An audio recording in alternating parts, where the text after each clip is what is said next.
Alors, nous sommes fin 2021. Où en est-on des 100 000 bornes de recharge annoncées par le gouvernement, du coup? Il avait promis 100 000 bornes de recharge pour les véhicules électriques d'ici la fin de l'année sur le territoire, un objectif qui n'a vraisemblablement pas été atteint, même si la dynamique est lancée. Des investissements majeurs ont en effet été réalisés sur les autoroutes et vont se poursuivre. Donc la barre des 50 000 points de recharge aura en effet été franchie cette année, dont environ 20 000 nouveaux. Du jamais vu, mais il faudra tenir le rythme pour conserver ce ratio actuel de 9 voitures électriques pour une borne en France. Et il faudra surtout investir pour moderniser certaines bornes existantes, explique Cécile Goubet, déléguée générale de l'AVER France, une association pour le développement de la mobilité électrique.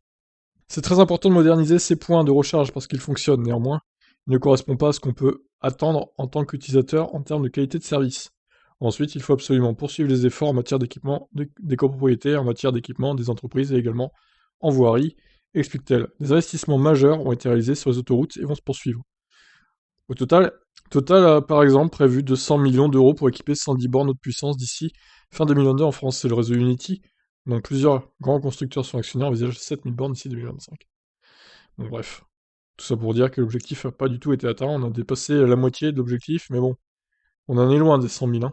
Quel échec! En même temps, c'était sûr. Hein. Dès qu'il avait annoncé le chiffre, j'avais dit non mais ça sera pas faisable, en vrai. Bon bah c'est... voilà, on verra peut-être fin 2022 du coup. Allez, je vous laisse réagir, ciao.